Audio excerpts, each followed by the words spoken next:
Judgment Day is here. The bracket will be filled. No more data points to add. No more repentance will be considered. The path, once straight and narrow, widened with the new 12-team playoff.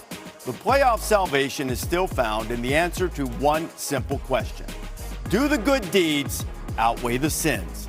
Big wins, but bad losses, or modest achievements bolstered by the ultimate hypothetical resume bullet point. What if they lose their conference championship game on a walk-off 56-yard field goal? Even those assured of their fate anxiously await to see when their paths will start. For others, it's where. By grace, who gets a home game? For atonement, who pays penance on the road? First round bye, home or road? Well done, or cast out, where there will be weeping and gnashing of teeth. Enter out, the playoff bracket of life, revealed soon. Numbers are everywhere, all around us, leading us. More than digits in a sequence, they're symbols of success. What's my definition of success? Listening to what your heart says. Take what belongs to you. At the buzzer! Here, a new landscape awaits. A new path to victory. This is where the line will end and the final test begins. For sole possession of the number one. Georgia SEC champions! They are in the college football playoff. Big Ten champions! So many numbers in the world. So many teams vying for this prize. You'll never revolt. I know I can change. We are not enough. We are not the same. But who's counting? We are.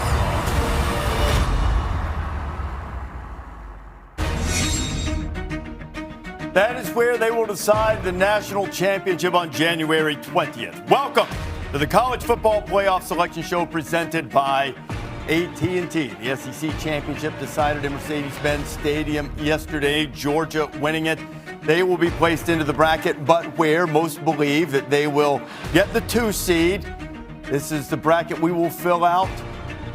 Top 4 conference champions buys into the quarterfinals. 5th highest ranked by the committee in Grapevine, Texas, will get into the field wherever they're ranked or at number 12. And there are watch parties at Notre Dame, Arizona State, Clemson, and Boise State. And we'll check in with all of them. Glad to have you with us.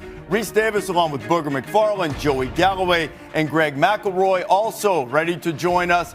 Kirk Herbstreit and Nick Saban. So what are you waiting on here? The day's finally here after all of these shows. Yeah, the day's finally here. And here we are once again trying to figure out what this committee is going to do. Are they going to choose the brand? Or are they going to actually remember what they saw last night, late in the night, a team fight their way back and lose on a last-second field goal, that being SMU? I can't wait to see this decision, guys. And I think the key word was lose. And then we keep talking about they played in the game, but they lost the game. And so that is the balance that the committee has to figure out. Yeah. I don't know which way they're going to go. I don't know if there's been many years that I've showed up as open-minded as I am about this one.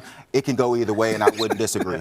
It's amazing because with this decision comes fallout in either direction. It's either you value the resume, strength of schedule of Alabama, or what do we do with conference championship games? Because if you look at the resume, Alabama was not playing on Conference Championship Saturday. SMU was. They lost. And now are you going to penalize them for having reached the postseason the way they did? So that'll be really interesting to see how the committee handles that. A lot of different things to consider, and the coaches everywhere sitting on pins and needles.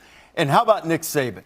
Nick's sitting on the other side of this thing now. No, he said all year, no consequences to this. How does it feel to be on the other side of the divide, Nick? A lot less stress, I can tell you that much. So, when things are subjective like they are in terms of picking, it's very difficult for the committee to make the decisions based on a lot of different information. What is more important, wins, strength of schedule. But I think one of the things that we really need to do in college football, and probably learned a little bit about that this year, actually is all wins are not the same as other wins. In other words, what we've always done publicly in college is look at record.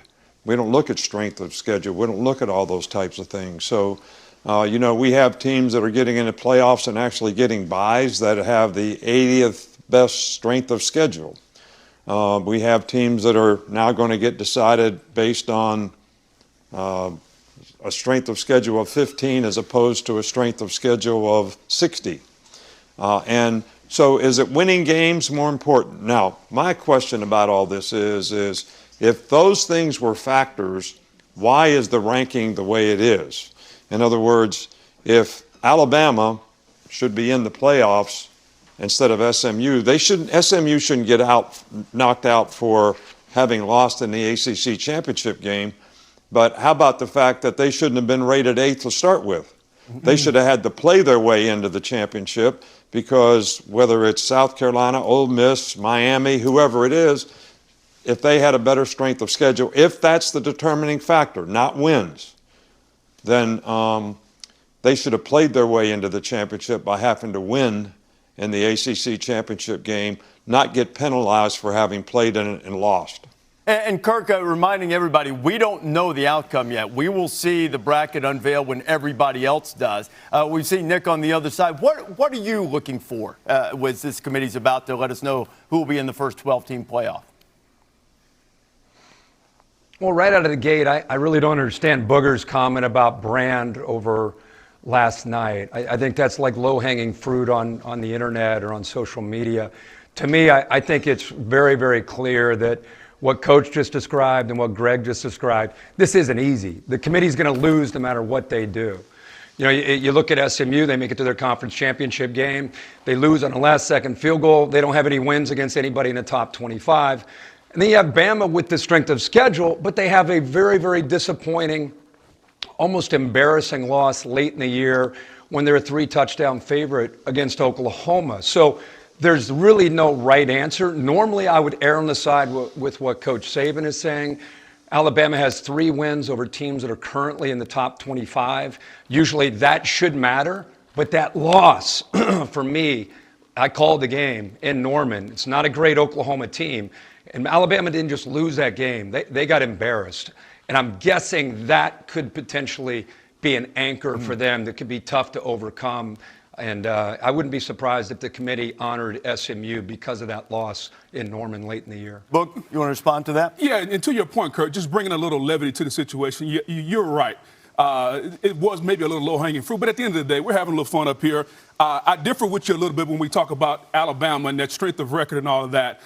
They have 3 losses. One of those is by 21 points on the road at Norman. Another one is to Vanderbilt. So I hear you and Coach talk about who we've beat, but at some point, it's hard for me to dismiss those losses out of my mind. And I get it. The schedules are not balanced. Teams are playing different schedules. But at some point, we have to take a look at who these teams beat based on who they're lined up on their schedule. And I think that's why I'm going to lean toward SMU a little bit. Yeah, let's say the same thing, though. You're saying the same thing. We're looking at who they play. I just said the same thing. And we're saying, honestly, you guys keep saying they get penalized for playing. No. We're penalized for losing. But here's the thing, and let's get to the last night's conference championship games. And I think the one thing you look at with this is that all of these teams have proven they can lose.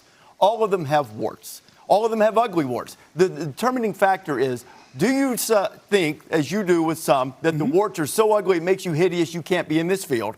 Or do the warts just keep you from being as attractive as you would like to be, which might be a team that doesn't play as strong a schedule? So here's what happened last night.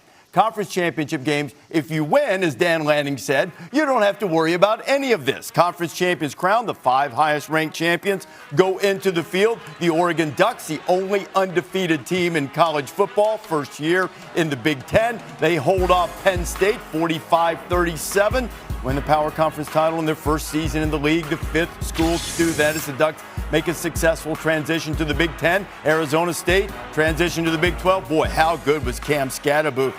How good were the Sun Devils, period, in destroying a pretty good Iowa State team? They'll be in the field. Friday night, Ashton Jeanty tried to add to his Heisman resume while running Boise State into the playoff. The question will be, do they get a bye after they beat UNLV and winning the Mountain West Championship? And just a fist fight in the SEC championship game. Georgia beating Texas for the second time this season. They lost Carson Beck on the last play of the first half and still able to win in overtime. And Clemson had one path in, win the game. And they do it with a 56-yard field goal, the first team in history to kick a 50-yarder or longer as time expired to win a conference championship game. And Dabo back in the mix, and he will be in the playoff. The question will be, will Clemson get one of the 4 byes? You would think maybe not, but here is the resume comparison for the contenders for first-round byes. You have to assume, don't even have to assume, you know that Oregon and Georgia are going to get byes.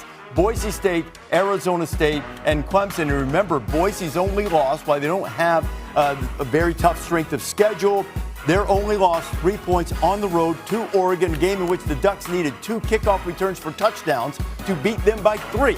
So Boise State's been riding that a little bit as well with their strength of schedule only 81. Now we have reporters all over the place right now to keep up with what's going on in the places, waiting to see if they're going to get in. Taylor McGregor's at Boise State. We got Katie George with the Sun Devils at Arizona State. Molly McGrath at Clemson. Taylor, let's start with you.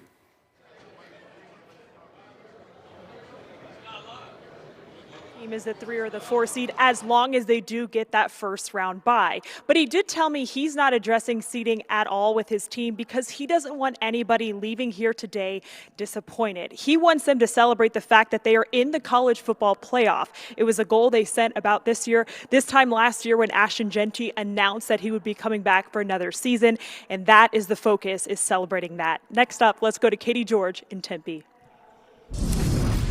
Well, Taylor, the Big 12 champs are currently in their team meeting room waiting to see if they get a first-round bye. With Clemson beating SMU last night, Kenny Dillingham believes that his team deserves the 3 seed, jumping Boise State because his team is playing its best football right now. After dismantling Iowa State yesterday in the Big 12 title game, that was such a complete performance, and they did it without top wide receiver Jordan Tyson. Cam Skattebo continues to be an absolute star for this team. They want the 3. At the very least, they'll take the 4. Now let's head to Clemson where we'll check in with Molly McGrath. Hey, Molly. Hey, Katie. Well, Clemson's pizza watch party has begun as players dig into 225 boxes of pizza, and you can feel the excitement and anticipation in this room, and Clemson truly believes that they should be considered for a first-round bye, and their head coach Dabo Swinney made it clear last night the ACC should be a multi-bid league. They went 8-1 in league play, and frankly, they could use the time off. Their 1,000-yard rusher Phil Maffa still dealing with a shoulder injury, and they need him healthy if they want to make a run deep into the playoff. Reese? All right, Molly, we'll find out if that might be a bridge too far for Clemson and having one path in and winning the conference championship, but to their credit, they did it. Now, the final spot almost certainly comes down to Alabama-SMU. If you happen to have not seen our show on Tuesday night, you might be thinking, well, why not Miami? Why not Ole Miss? Why not South Carolina? And those are all fair and valid points. But the selection committee chair, Ward Manuel, who we will talk to later in the show, told us that those teams that did not play on conference championship Saturday would not change in their order relative to each other. And Alabama was the highest ranked and the last team in the field in the projections last week. Now, after Clemson wins, how far will SMU drop? So that basically puts Alabama and SMU on the bubble. We have reporters both places. Alyssa Lang is with the Crimson Tide in Tuscaloosa. Quint Kesnick waiting to see if this move for SMU into the ACC results in a spot in the college football playoff. Let's go first to Alyssa with Alabama. Reese, I caught up with head coach Kalen DeBoer just a couple minutes ago, and he recognized that when you stumble in the regular season, that's going to make a day like today a little bit more stressful. But he also recognizes what it is to play in the SEC and the fact that you're playing championship caliber football throughout the course of the season. You're talking about an Alabama team that has faced Georgia, Tennessee, South Carolina, Missouri, all college football playoff top 25 teams, adding that there's some conference championships that are facing their first championship level of football in that title game just last night. He also talked about 3 teams out of the SEC making the final 12 college football playoff teams, and whether or not that's an accurate representation of just how strong the Southeastern Conference is this year when you look at some of the other teams on the outside looking in. They'll have their team banquet coming up later tonight. That will be the first time that Coach DeBoer talks to his team. No matter what happens, he told me that he's excited to see this group later on today. Now let's send things over to Quint, who's at SMU. Quint. Thanks, Alyssa. I feel like I'm on the set of Survivor, Highland Park, Texas version, because last night the Mustangs lost their immunity challenge to Clemson in the ACC championship game, and now they've got to sweat and sit out the tribal council. It was a long night. The team didn't get back here to Texas until 4:30 this morning. Coach sent the players on their way. There will be no watch party, and that's a residual of what happened last year at Florida State. The negative social media images of the Florida State watch party kind of scaring these teams away from doing that. So they'll control all the images as the players will watch this show from their various homes. Coach Rhett Lashley is in the building. We hope to speak to him later today. And Mustang team and fans and players all hopeful that their second half surge last night showed America their true quality. It's an 11-win team with no top 25 wins. Reese? And Quinn, if you want to continue that analogy, I guess they formed an alliance with the ACC, one in which the ACC is not paying the media revenue, so SMU raised their own money and said, how about if we just go get some of that playoff money? How about if we do some of that for you in there as they try to be the second ACC team in? You know who the most powerful man in college football is right now? Zach Feldman in graphics. Playoff Selection Show, presented by AT&T. The dawn of a new era, 12-team playoff, and here is the College Football Playoff National Championship Trophy presented by Dr. Pepper. We took the field, we tripled it. This is how the 12-team playoff will work one more time, just to go through the basics. 5 highest-ranked conference champions are automatically included into the field. Of those 5 conference champions, it will be joined by the 7 highest-ranked teams. The 4 highest-ranked conference champions get first-round byes, placed into quarterfinals at traditional bowl sites. The 5th highest-ranked conference champion will either be seeded where they are ranked, or if they are below 12, they will be seeded 12th. Remember, only conference championship winners are eligible for those automatic bids. Then, 8 teams play in the first round. Seeds 5 through 8 will play on campus. This is the best aspect of the new formula and the new system. You have home playoff games. So once you do that, then the winners advance. There will be no reseeding all the way through to the national championship game. When we get to the quarterfinals and the semifinals, all of those will be on neutral fields at traditional bowl sites, culminating in the national championship game, which will be Mercedes-Benz Stadium in Atlanta, January 20th. The winner will be crowned for the first ever 12-team college football playoff. So, again, we don't know the answers. The committee unveils them. We see them when you do.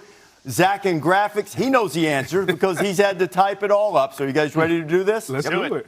For the first time, the 11th year of a playoff, the first year of a 12-team playoff, the number 1 seed, and I don't think there's a lot of drama here. There is one team that is undefeated in college football, and the number 1 seed, the Oregon Ducks, champions of the Big Ten, 13-0, victorious over Penn State, and the Ducks, Dan Lanning, go in as the number 1 seed. The number 2 seed,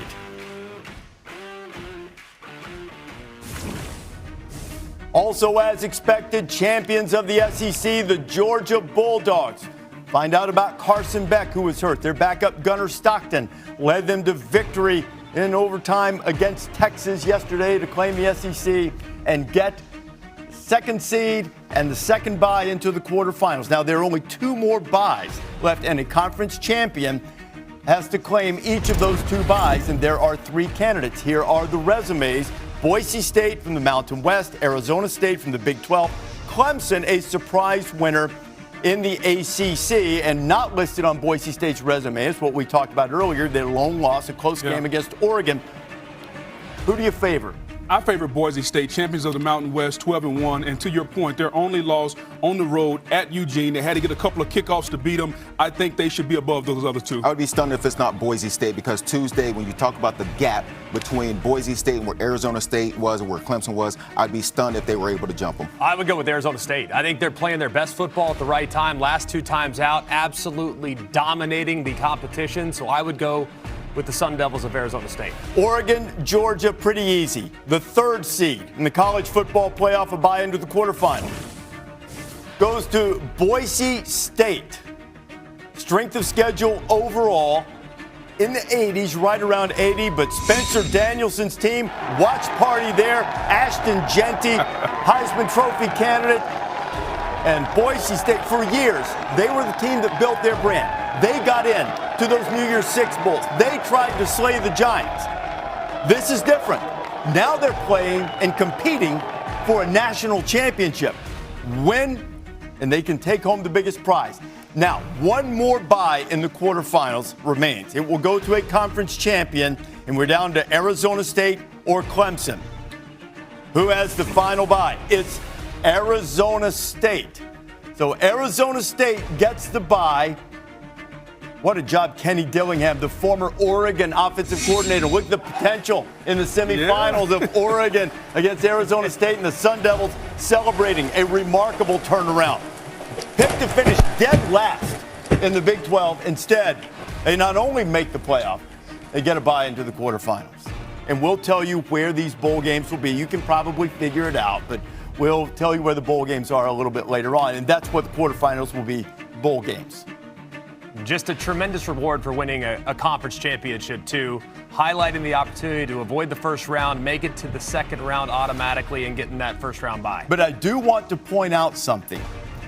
Conference championships have been rewarded, but what you have is number 1 and number 2 in the rankings with a bye, but you also have number 9 and number 12. So they're viewed by the committee as the 9th and 12th best teams, but instead, they're placed into the quarterfinals with a bye under this system. I think we have all said and pointed out, I hope this is a one-year deal. Yeah. After this, just seed the field. Yeah. You know, you don't get the bye just by winning the conference. So there is one more automatic bid to go into this 12-team bracket. It will be Clemson. So let's see where Clemson is. Clemson still ranked 16th. So the 16th ranked team in the country is seeded 12th. They get the lowest seed possible in the field. Yeah, and I don't think it matters to Clemson right now. No, just a few weeks ago, they weren't in this thing, and now they are. And I think they come in this thing excited to just be in. Doesn't matter where they go, doesn't matter what they're seeded, they're in the top 12. So those are the teams who qualified by winning conference championships automatically into the 12-team bracket. Now from here, we have to fill out the rest of the bracket. And remember, the teams seeded 5 through 8, wherever they are ranked, 5 through 8 gets a home game. So the 5th seed who will play Clemson in the bracket and play them at home is the Texas Longhorns. Texas and Clemson in a first-round game in Austin. Winner gets Arizona State, and I would imagine that everybody would take that path right now. That is a very coveted seed, that 5 seed, the opportunity to play the weakest team in the field, and then now up against a Big 12 team in the second round after the first round bye. And the committee had Texas ahead of Penn State. They had them ahead of Notre Dame going into conference championship weekend. So, tough game, hard-fought game, losing in overtime. They stay in front of the 2 teams they were likely being measured against. And here's a situation where the committee is valuing those 2 losses against Georgia, because if you look at Texas's best 2 wins against A&M and against Vanderbilt, so they're valuing those close losses. And as we continue on with an SEC versus ACC motif throughout this reveal, Clemson 0-2 against SEC team, blown out by Georgia, lost to South Carolina, who is not going to be in the field. So Texas has a home game. They're the 5 seed, number 3 in the country according to the rankings. Who has the 6 seed? Penn State. So Happy Valley will host a first-round playoff game after James Franklin's team came up a little bit short against Oregon in the Big Ten championship game, and not an objectionable path for Penn State. We'll see who they play, but then the Boise State foe in the quarterfinal, no disrespect to Boise, think you take that probably. Yeah, for if Penn you're looking State. at Penn State, again, you're valuing losses for Penn State. Yes. You look at their resume and who they beat, not great, but they did play Ohio State. They did play Oregon, lost both those games. Those are the 2 losses. They come in as a 6th seed. I'm not arguing it, but there will be people out there saying, who are those 11 wins against? Okay, so you have 1 home game at Texas. You have 1 home game at Penn State. The 7th seed in the college football playoff. The Fighting Irish of Notre Dame, and on a chilly afternoon or evening in December, beneath the Golden Dome in the shadow of Touchdown Jesus, the Word of Life mural. Oh, look, they're in stormtrooper gear. They're going to wade right into the snow. If it snows in South Bend, you won't be able to see them. Where's the pizza at? What is this? Marcus Freeman, what a job they did. Yes, Notre what a Dame job. will have a home game as the 7th seed. Once we get to the 10, we'll find out their matchup. Now, 1 more home game left. And one thing I'm going to ask Ward Manuel shortly when he joins us, how much consideration went into this? Because let's be honest, there's not a sliver of difference between whoever's going to be seeded 8 and 9, but one of them is going to get to play at home in the first round. The 8th seed final home game belongs to Ohio State.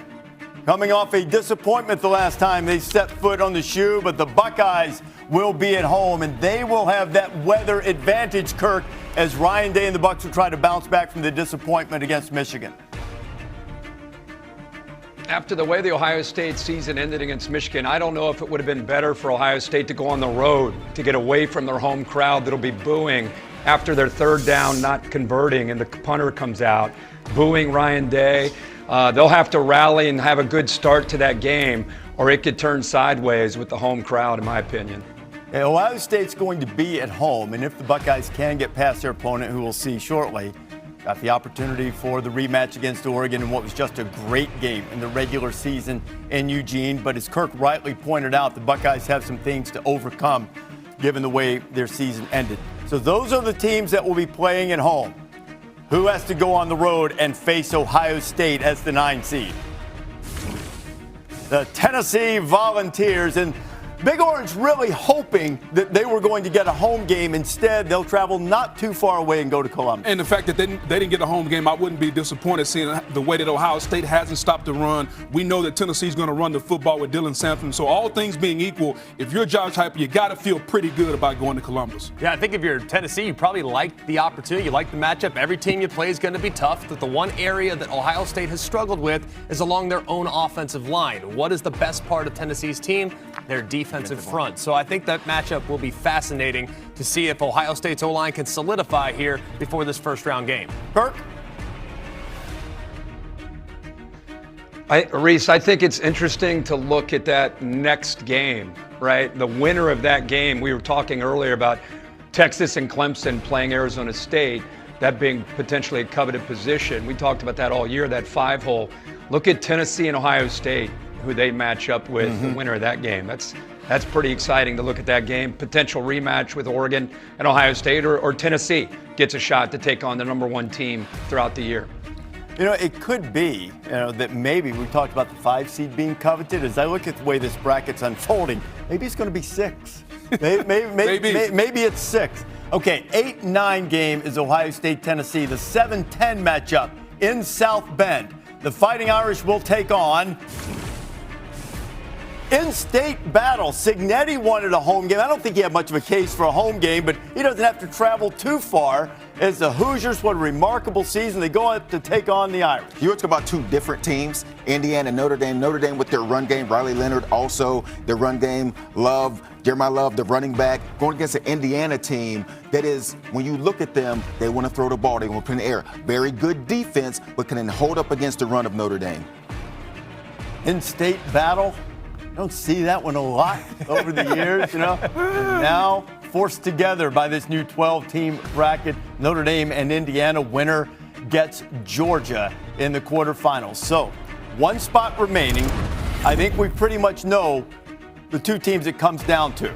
Does it come down to Alabama, which has some rough losses, or SMU, which really doesn't have anything that ugly on its resume, but they also don't have anything that really stands out as a punctuation mark of something that would put them into the field. You see the key wins being Louisville and Duke, Pitt and TCU, whereas Alabama has 3 teams on their ledger that will be ranked in the top 15 to 20 in these final rankings.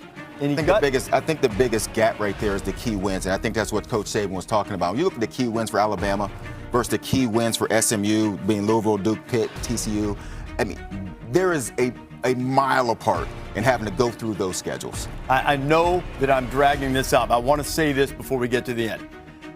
There's no right answer here, but there are downsides to both answers because SMU played in a conference championship game. Alabama has a couple ugly losses, but you got to choose one of them, and they're going to get criticism either way.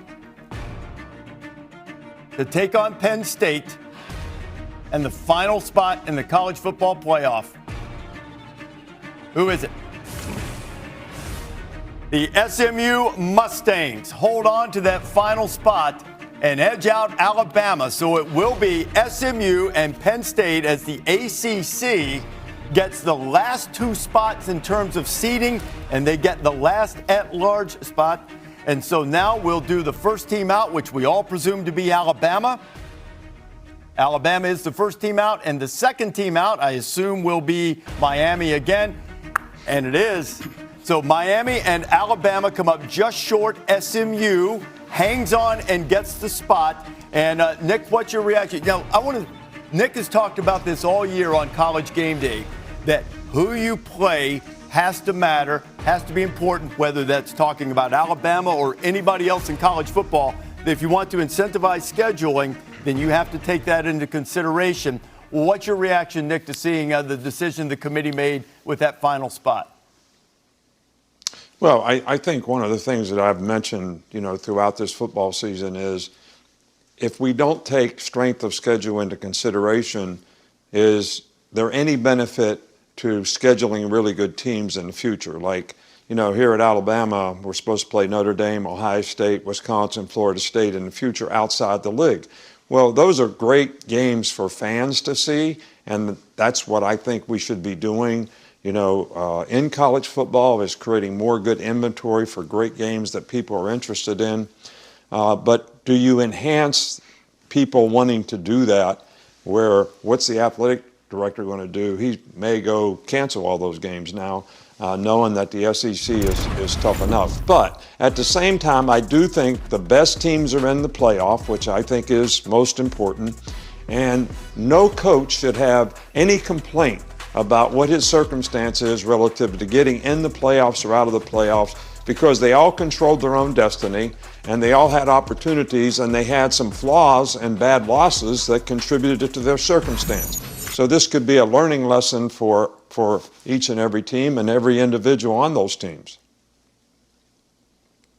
Yeah, the committee coach was in a tough spot, and I think it had everything to do with what happened late in the year to Alabama. I think we all look at Alabama's resume. We applaud the effort and what they did against top 25 teams, but I think the loss to Vanderbilt and then, of course, the loss at Oklahoma ultimately had to do them in. Because if you put the resumes side by side with SMU and Alabama and what they had to go through in the gauntlet in that SEC, it gives them an advantage. But they lost that game, and the way they lost that game had to matter. And I'm guessing that the committee had to look at that. And SMU was a team that was ahead of Alabama by 3 spots last week going into this bonus round, where Alabama didn't have to play that extra data point, and they lose on a last-second field goal after really doing a great job, Greg, of fighting back to get into the game. And the committee recognizes that and honors that, and so here we go. We got the field, some great matchups, first ever 12-team playoff, first round on college campuses. It's going to be wild. Nick? Yeah, well, when you look at this thing as a whole, I'm hopeful that we learn from this first time around. I think there's a lot of learning opportunities for us. The whole criteria for how we pick teams relative to strength of schedule, we already talked about that. But then look at the path based on who gets a first round bye and what is your path to get to the championship game.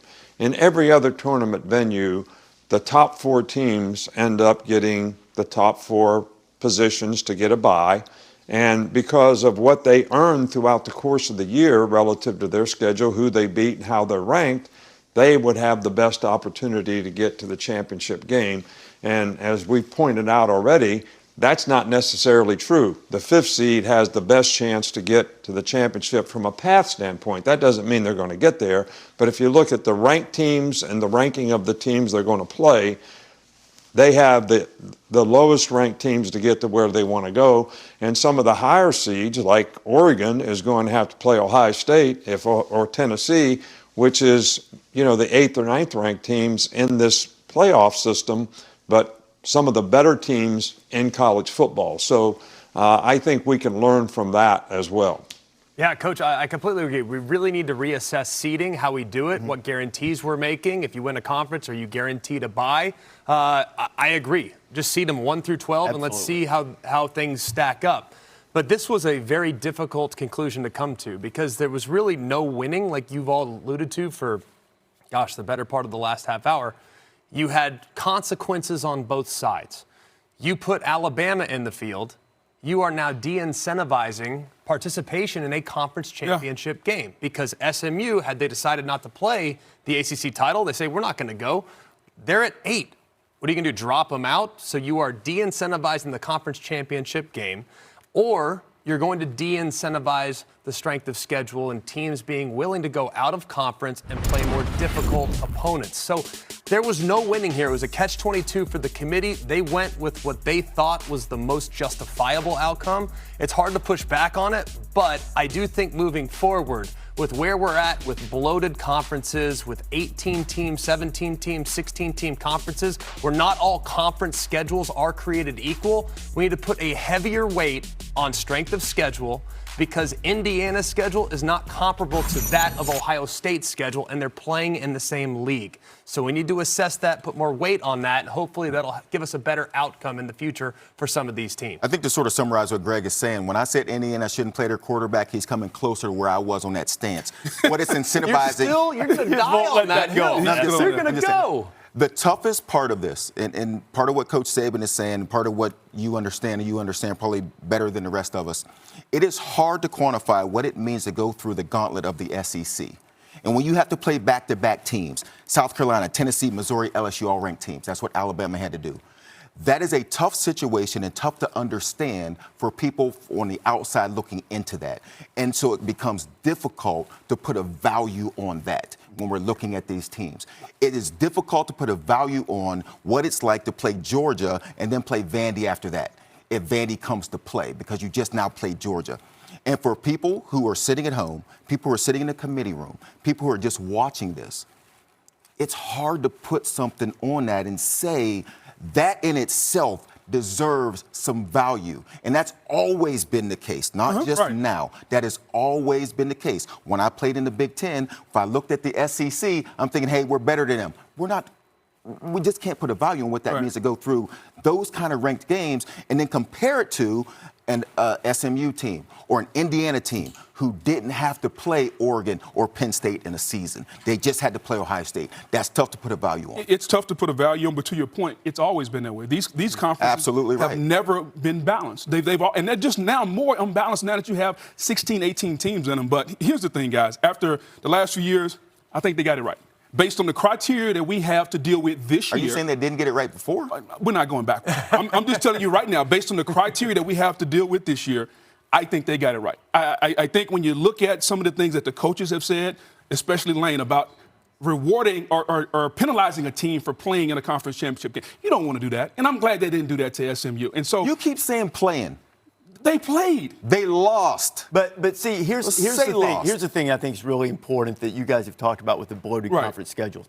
SMU's path to get there wasn't the same as some of the other ones. You mentioned Indiana versus Ohio State in terms of difficulty of conference schedule. They got the easier teams. Now, sometimes you can't control that. You don't know Indiana's going to be great, but you have to evaluate it for what it is. And if a team does find itself taking an easier path or having been handed an easier path, that has to be given the proper consideration, because we keep saying value. I think the committee values this. Where the difference in judgment, Nick, comes into how much value. Did you give the weight? In most cases, all of us look at, did you give the weight that I would have given it as you look at this?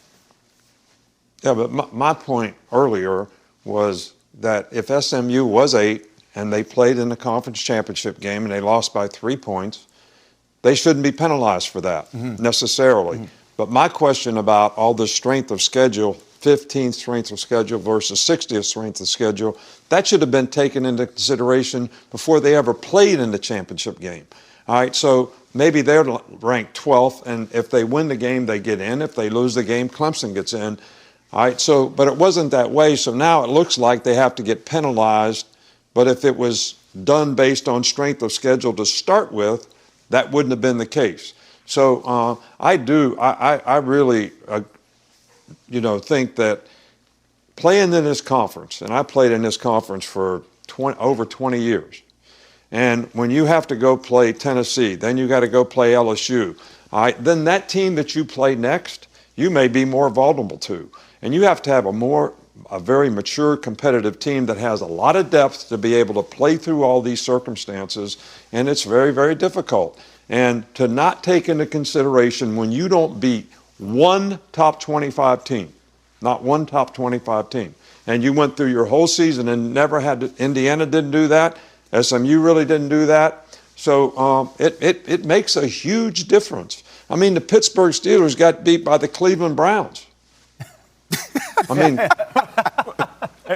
mean, we don't sit around and say that should knock them out of the playoffs. They still can play their way into the playoffs by beating other good teams. So that's my point. That's the only one I got. You guys go with it. I think Coach Saban makes a great point, which is why you have to watch the games and look at the games. You're right, Coach. These schedules are imbalanced, and you don't play a top 25 team. But if you don't do that, then you should beat the brakes off the teams you play. And you should watch these games and look how you perform against these teams that are inferior. And I think the committee did a really good job of looking at that because, again, we can look at all these schedules. Look at Texas' schedule, okay? They're valuing those 2 losses because their best 2 wins are A&M and Vanderbilt.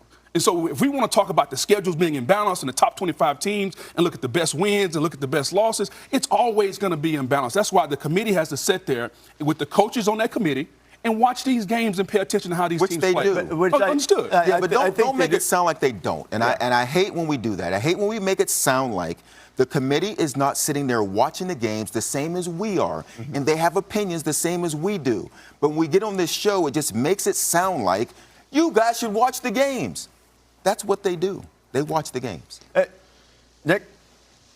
The one thing I'd like to say is, I think we have flawed circumstances that we can learn from, and I have all the respect in the world for the committee and the process that they went through to come to the conclusion that they came to. So I don't want anybody to think I'm being critical of the committee. I think they had a very difficult job, and they did a good job based on the circumstances that we have. But I do think we should make some adjustments to this in the future, and one of those things should be play more good games. In other words, instead of playing 8 SEC games, maybe we should play 10. Maybe we should play 10 ACC conference games. So then you have 4 really good teams in the ACC, and Clemson didn't play them, and SMU didn't play them. All right, so how do you evaluate that? So maybe if we played more games, that you'd have a better opportunity to play more good teams in your conference, which would make it clear for the committee. And how you get in for winning a conference championship, we've already talked about that. But I don't want anybody to think that I'm disrespecting the committee in any way, because I think they had a very difficult circumstance based on the system that we have. Kirk? I remember last year when we had the 4, that there was a big debate. And I think when we went to 12, there's some people that thought, we're not going to have this big debate next year because we're going to have 12. And of course, you're going to have a debate. Reese, you guys do it, even with a field of 68 in March. So there's always going to be a debate. I think in this case, there just wasn't going to be a right answer no matter what. I think they got the teams that probably what we all expected to be in after the results from last night. Now it's, hopefully, Reese, you made a good point. Maybe love to see some unification of the group making decisions to tweak this starting next year, whether it's the rankings. Coach, I was going to ask you, has there ever been a talk about one group scheduling all the games instead of it being done in a silo, the SEC, the Big Ten? Because there were so many weeks this year where we had 6 really good games, and then the next week there weren't any marquee top 25 matchups. It'd be great if we somehow, like the NFL does with one office, they get together and they look at the scheduling from a kind of a broader view, as opposed to just by looking at it like we're still in 1985. I'm just wondering, now that this game has become so national, is there any way that we could get the schedule makers to all get on board to try to kind of deviate the scheduling, as opposed to just everybody doing it, kind of hiding, get away, we're going to make our own schedule? That would be very helpful, I think, in the future. Well, I think, one of the things we can learn from where college football is, whether it's name, image, and likeness, paying players, transferring, all these things are going to have an impact in the future, because even when this court case gets settled, some people are going to be able to revenue share at a different level than others. So does that put teams in a different category, and then do those teams play each other? So I do get your point about scheduling, but I do think that the whole landscape of college football has changed dramatically. And, it's great for the top teams, but it's going to minimize the impact for some of the other teams. Maybe 100 other teams in college football are not going to have the same opportunity that the top 30 have. And those top 30 may end up someplace in and of themselves playing each other. I think if we have that, it would be certainly easier to find out who the best teams were, because you wouldn't have so many games that were so imbalanced in terms of who should win and who should lose. All right, that's it. We've made a date. The 6 of us, Kirk's Place, sometime in the summer. We're going to set the whole schedule. We'll have a big TV show for a schedule reveal, and off we go from there. You feel good about that? That's how we'll do it. Love it. I'm in. Let's do it. Right, let's do it. Let's do it. Or Coach's Lake House, and that would be great, too. That'd be good, too. We could do that, too. Well, site to be determined. You're always welcome. You're always welcome. We do have some sites that are determined, guys, including the bowls for the quarterfinals and the teams who got buys into the quarterfinals.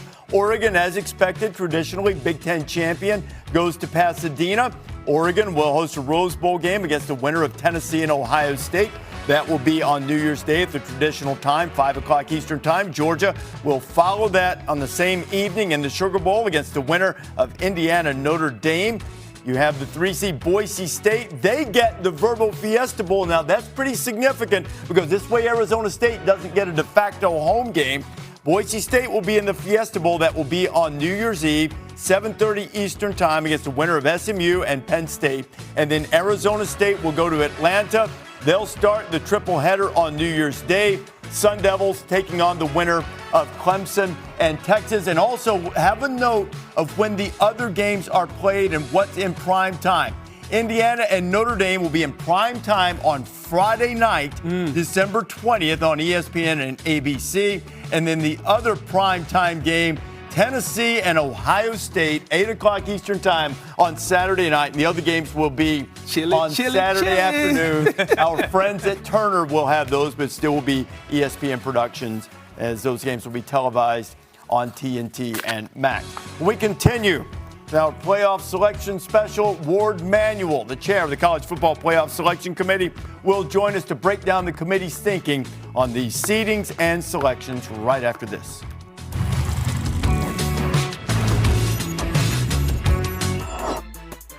College Football Playoff National Championship Trophy is presented by Dr. Pepper. That is the prize for the 12 teams who made the inaugural 12-team College Football Playoff. Just announced moments ago, and we are pleased to be joined by the chair of the College Football Playoff Selection Committee, Ward Manuel, also the athletic director at Michigan. Ward, we'll go through this. There are a lot of things to get to. Let's start first with inclusion. Alabama and SMU. We've talked a lot about there was a significant difference in strength of schedule between the two. There was a significant difference, we assume, when we see the rest of the rankings, in number of ranked wins. How did the committee come to the balance between making sure SMU wasn't penalized, or the committee wasn't punitive toward them for playing a conference championship game, as opposed to putting the appropriate value on strength of schedule?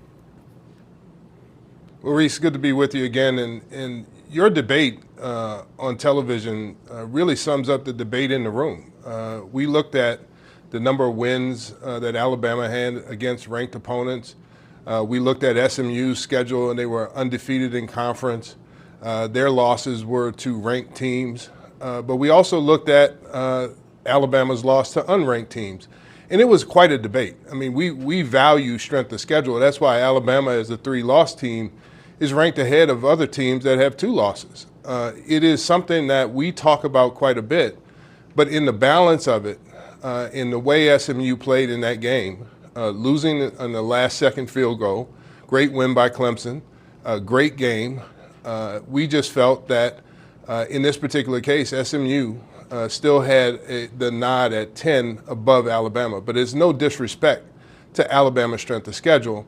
It's merely looking at the entire body of work for both teams. It's human nature, Ward, to focus on that last spot. We do it every year, whether it's 4 teams or 12 teams. But we just put a graphic up on the screen that also included Indiana. I know the way the committee goes about ordering and ranking these teams once you get to the various steps. You often wind up with 3 teams. Did Indiana ever come under the same type of scrutiny that SMU and Alabama did relative to each other, relative to those 3 teams? Absolutely. We did that the week prior. We did it this week. We talked about where teams are and looked at their schedule again, looked at who they played, who they beat, how they played in those games in terms of their schedule and their strength of schedule. All of those things were discussed quite heavily, actually, in the grouping of those teams as you look at them and how they came out to be ranked. How would you characterize tonight? You guys often get a chance to watch games together. As Clemson built a big lead, did you sense anything shifting in terms of the perception of SMU early in that game, as opposed to when the Ponies made the big rally and came very close to being able to pull it out? Well, I think, we all recognize that Clemson really started off strong in that game, and SMU was having difficulty in the first half of the game. But as we watched the whole game, we were impressed with the fact that SMU came back the way that they did. They performed very well defensively, had shut Clemson down. They performed better in the second half offensively as they had done all year. And so for us, we absolutely saw the difference between the first half of that game and the second half. Yeah, let's look at a couple of other things with the bracket, Warden. It's something that we've pointed out for quite some time. We've talked about how advantageous it might be to be the 5 seed, but as it turns out, the way things have fallen, it might be the 6 seed instead that is deemed more advantageous. Oregon's the only undefeated team in the country. You guys have deemed them the best team in this playoff. They are the Big Ten champions, and they just beat Penn State.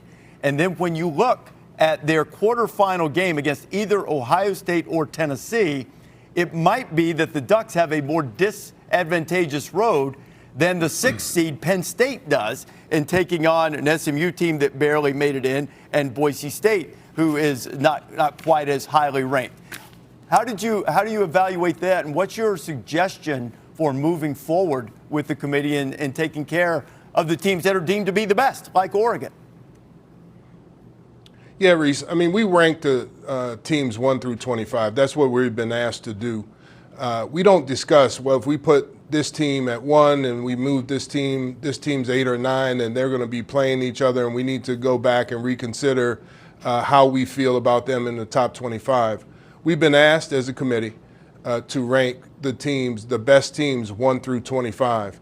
Then the seeding and what the commissioner set up as how to seed those teams come into play. And we only can go off of what they want us to do as we seed the teams in the tournament. And it turns out that is a very good game, in terms of 8-9 and playing 1. But from the start, that's what it was going to be. And we don't know who those teams are until we get through the top 25. Ward, we talked earlier in this show that really, either way, the committee had chosen to go with that last at-large spot, if you will, whether you've gone SMU or Alabama, that while it's not in the committee's purview, nor should it be, to send messages, there would be one received. If you chose Alabama, it was going to be conference championship games don't matter as much as we have said that they do. And if you chose SMU, then it was going to disincentivize adding risk to your schedule, the part you can control in the non-conference. As an athletic director, which you are in your day job for the most part, how do you assess the balance in that and what's proper? Well, I think, Reese, one of the things we have to understand is that on the conference side, you can't control who you play. You can't control how those teams will be playing and how highly ranked they will be or not. But what we also value is competition and playing competition in the non-conference, and if you schedule that way, or in the conference. And so we look at who these teams play. And from my perspective, I think what we did is, and what we said is, those teams, we're going to look at these last games and use it as a data point to determine how we will rank teams. And those teams, if you look at those games that were played very closely, those teams weren't penalized in the terminology that people use. We didn't talk about penalizing the team or not, but in the sense of penalizing the team, we looked at the game they played. SMU played a game against Clemson and lost by 3.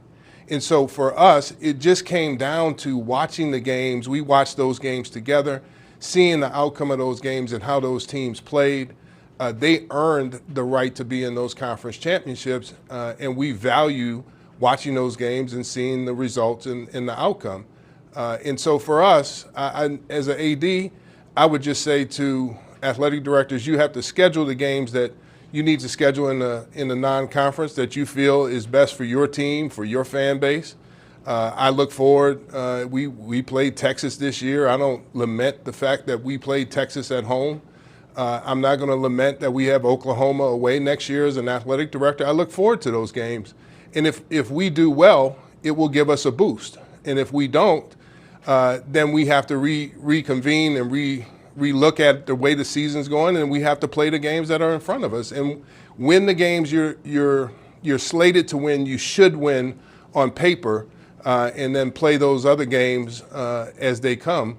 But it's not, I want to just make sure everybody understands, we value people's strength of schedule. Again, Alabama is 3 losses. They're ranked 11th in the country. We have to seed them the way we're asked to seed them. But Alabama is the 11th ranked team in the country with a strong schedule, even with some unranked losses. Ward, we appreciate it, my friend. Well done all season, and hopefully we'll be able to talk to you sometime a little bit later on this afternoon as we see the rest of the rankings, too. Ward Manuel, the chair of the College Football Playoff Selection Committee. Ward, thank you very much. Take a look at our Capital One rewarding performance, and it is the only undefeated team in the country, Oregon. First time ranked number 1 in the final playoff rankings. They were number 2 when they played for the national championship in 2014 behind Marcus Mariota. And now, led by another Hawaiian quarterback, Dillon Gabriel, they go into this tournament, this bracket, as the number 1 team in the country. Happy to be joined by Dan Lanning. Nick is joining us as well to talk to a guy who has worked closely with him over the years. Dan, first of all, congratulations. And you have some time off now, and you'll watch the Ohio State-Tennessee game. I want to hit you with a big picture question. I know you've said just win, and you're correct in that, and everything else takes care of itself. We just asked Ward about the potential that you guys might have a tougher path than the 6th seed in this bracket. How do you look at that? What an opportunity, right? I mean, look, in our world, we always talk about red light, green light. Focus on the things you can control, right? That's what we're going to focus on. And, winning a national championship isn't supposed to be easy. You can ask Coach Saban. It's not supposed to be easy. So if our path's a little bit tougher, kudos to us if we go through it and take care of business. So, Dan, congratulations. I think you've done a great job with your team this year. So I would really have 2 questions for you. First of all, how are you going to deal with the rat poison, being the undefeated team, the only undefeated team? But the second one probably is more technical from a coaching standpoint, in that you've always known who you're going to play. I talked to Kirby about this morning. All right, so you're going to be practicing somewhere before Christmas, sometime after Christmas, but you're not going to find out until December 21st who you actually play. So how are you going to adjust your schedule to practice when you don't really know for sure who you're going to play, because you have this long period of time in between? Yeah, great question. I'll start with the practice piece. I think we have to kind of look ahead and find issues throughout some common opponents that could be potential issues for us down the road. So we're going to have to look at more than just one team as we prepare, and then have some periods within those practices where it kind of focuses more on overall scheme within those issues, whether that's quarterback runs or empty packages or unbalanced, and then blitz packages that we might see from different groups of opponents down the stretch, and then spend a lot of time just focusing on our improvement. I'm not worried about the rat poisoning because I was at the game last night, and I know how much better we can get. We didn't play our best game, but we had each other's back, and that's the part we talk about. At some point in the season, the defense is going to have the offense's back. We've had that this year, right? At some point in the season, the offense has to have the defensive back. We had that last night. So I'm not worried about us thinking about getting better because I know our team knows we can be better than we were, and it's going to take our best down the stretch with the teams that we get to play. Coach, in this past season, you guys had to add another problem to your season. That's traveling across the country. And clearly you guys managed it well. You had to go across the country to Michigan, Purdue, Wisconsin. And so now, number one, how did you manage that? And number two, how important is this time off for you guys to refresh from having to deal with such a long season, winning these games, and the travel? Yeah, it's a long season, that's for sure. It starts there. I mean, we got home last night around 4 a.m. And ready to roll again today. So I think this will be really critical these next couple weeks for us becoming fresh. The challenge there is how do you stay conditioned to go be able to play football? You'll see as people enter bowl games, you see more missed tackles in college football than any other part of the season. You'll see some more injuries at times because guys aren't conditioned as well. So we have to challenge our team to stay conditioned within the next few weeks. But travel's, again, that goes back to what I talked about before, red light, green light. What can you control? So what do we want to be? We want to be the best team in the nation at traveling, right? We want to get great rest on the plane. We want to have a plan for how we utilize our time, and I think we've done that so far this season. Coach Lanning, congratulations. Your offense has been super explosive all year long, but it seemed like the addition of Dillon Gabriel's legs, him running the football, took your offense to another level. Was that a conversation, or was that just kind of organically happening through the season? We always tell Dillon, hey, your legs are good here, right? We always tell him that. And you love big players in big moments, knowing that if that's an option, that they can use them and take advantage of them. And Dillon's been a guy that's done that. He's a savvy quarterback.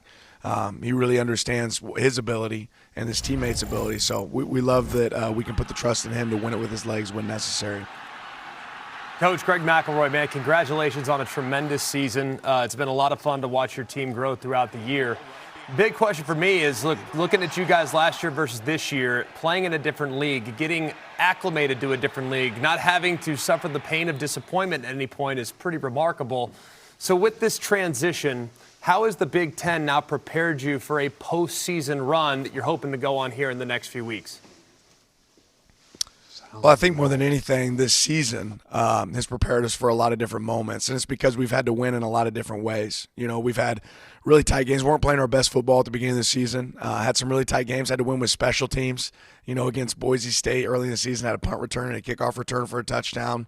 You look at it late after an 8-game stretch in this season against Wisconsin, having a battle with them and having to win with defense, winning 16-13, and then last night, having a shootout. So I don't know if any of those things are things you want to sign up for as a coach, but we've won in different ways. We've been really resilient, and we got a team that's completely bought in and believes in a purpose and loves being a part of Oregon. So all that helps.